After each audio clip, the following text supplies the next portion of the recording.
Good evening. Welcome to Capping Corner. We're going to talk about the 1 mile 4-Star-Dave Handicap on Saturday at Saratoga.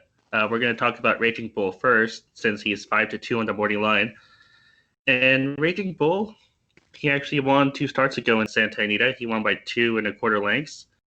But then he finished third at Keeneland in the Maker's Mark Mile. And it was kind of disappointing.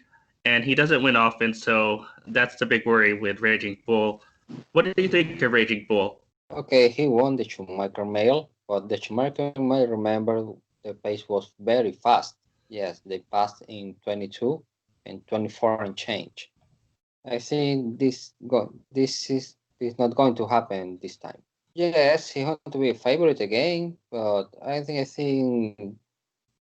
the pace scenario this time doesn't suit him. Well, he's not my top choice, but I think you could use him like in a multi-race wager as a backup. Let's talk about Uni. She's 3-1 on the morning line, and she's the reigning Breeders' Cup Mile champion. She was also third in this race last year in the Four-Star-Dave, and she was kind of disappointing in the just a game. She only closed for third, and she let the other filly or the other mare past her in the stretch run, Beau Recall. So she couldn't even get second place. Were you disappointed? Yes, only maybe she needed that race because that was her first race of the layoff. But I think she needs to move forward to win this race. I read that Chad Brown was 50-50 to enter this filly in this race. But after her last workout, he decided to enter the filly in the Fourstardave. She could run well, but I think she's not on her A game this time. I think she needs more time. Do you think she's getting kind of old as a 6-year-old mare, and maybe she's going downhill in form? That's probably another theory, okay? Because she's 6 years old. She might lose a step, but we don't know. I think she's going to run well, or she can win the race. But I prefer another options. As I always said, horses peak in either their second or third start off the layoff. Do you think Yes, that theory is true? yes, I read that, and probably she needs one more race One more because race. because Chad Brown wasn't totally confident. All right, that's fair enough. I think she has a shot, but she's not my top choice. Let's move on to Without Parole, who was third in the Maker's Mark Mile. No, he was fourth in the Maker's Mark Mile, and he was third in the Shoemaker Mile. And the problem with Without Parole is that he doesn't have a win on this continent. He's winless in 4 starts over here, and he hasn't won in a while. He hasn't won since the 2018 St. James Palace Stakes overseas at Ascot. So, do you think there's just too many losses in his record? I think without parole, always finds a way to lose. In the BC Mile, okay, that was a creditable third.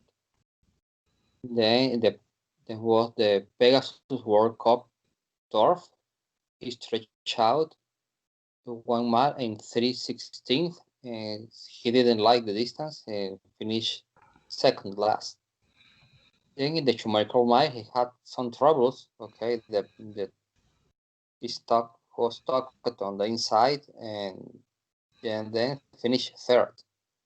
In the last race, the Maker's Mile, she had no excuses, and she rode late and finished fourth. I think that's a horse to use underneath, not a horse to use on top. Yeah, he's been disappointing. I watched his Maker's Mark Mile, and he had a clear shot on the outside. He just didn't have it. But it is Chad Brown, so if you want to include him in pick fours, I understand. Let's move on to our two choices. Now, I'm going to pick Holiday or Halliday, and I think you're going to pick God Stormy. Let's talk about Halliday first. It seems like Halliday needs the lead. He set the pace en route to his win in the Sunshine Forever Stakes at Gulfstream Park. And when he didn't have the lead in the Bernard Barrich at Saratoga, he didn't do as well. He kind of faded in the stretch to fourth. What do you think of Holiday? He's just a list stakes winner. This is now a great stakes race. Why do you pick him? Because he always fade on great stakes company. I don't think anyone's gonna take the lead. There's no other pace setter. Got Stormy. She has speed, but look at her running lines. It never says one at the beginning. It always says second by a length, third by 4 lengths. I don't think she actually wants to lead. So if Holiday gets the pace uncontested, and he sets 23 and 47, I think he could win. Holiday's best races were on Gulfstream Park at Gulfstream Park. According to Brisnet, he recorded at triple digits at Gulfstream Park. Then that was a bit of regression at Saratoga in his last race, but it was a Grade 2 race. So the regression was because it was a better company, or probably just a regression. I just think that he made a mistake, or Louis Saez made a mistake in letting some like it Hot Brown alone on the lead, and that's what cost them. But we'll see. Here's a question: do you think Got Stormy can pressure Holiday? I don't want Got Stormy to pressure Holiday on the early stage. I just want Got Stormy sit on second place, just maybe 1.5 lengths behind Holiday, as she usually does at Saratoga. Just make a huge late run on the stretch. That was that she did last year. Yes, what was last year on the Fourstardave, and then the other race was La Rose. I can't remember the name of the race. That was a restricted race, but she did exactly the same thing. She stuck the pace.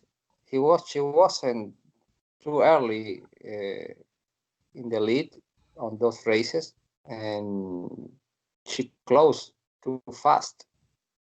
I think that's what's happening to her, because in her last races, she's racing too near the lead. So you actually want her to give more than 1 length? You want her to give like 2 or 3 lengths? No, 3 lanes. She's running 3 lanes to Holiday. Holiday probably can win. He can sit in second place, just 1.5 or 2 lanes behind Holiday. How do you forgive Got Stormy for fading to fourth in the Poker Stakes? I think she ran too near the lead, and That's it. She made a premature move, in my opinion. And yes, and this is a different track. I know, but I give some credit to Got Stormy at Saratoga. It is a different track, and her best 2 races were at Saratoga. Her best 2 races of her career. The Briscoe Mile was also a good race. It was second, but her best players or best speed figures were at Saratoga. She did win the Matriarch Stakes at Del Mar last December too. The Matriarch, yes, she won, but I say the best races were at Saratoga. I think she likes that track. I just don't believe she needs Saratoga, because I thought she ran really well in the Breeders' Cup, like you said. And as I just said, she won at Del Mar. I could forgive the Tampa race because it was too far of a distance. I just don't think that she needs Saratoga. We'll see. And I also read that Mark Cassidy says that she really likes very, very firm surface, and she's going to take that surface this weekend. I'm looking at the weather right now, and it's partly cloudy in Saratoga Springs on Saturday. Yes, the Cassidy says that she really likes very fast and firm turf. One more question. Even if I could believe Got Stormy could turn things around, how do you forgive Marquez's record at Saratoga this meet? No, he has 0 wins out of 28 starts. Okay, that's a very bad performance. But this is this is her best filly I think he has. So he can break this losing streak with this filly. Let's wrap it up. I'm gonna pick Holiday, but if you want to use the Chad Brown horses as a backup, I could understand that too. I probably prefer Raging Bull and Uni, and Without Parole would be my fourth choice, but Holiday is definitely my top pick. How about you? Yes, my top pick is Got Stormy. She's 8-1 in the morning line, but I think she will be around 5-1. My second choice, I don't probably the other filly, the Uni. Uni is a classic filly.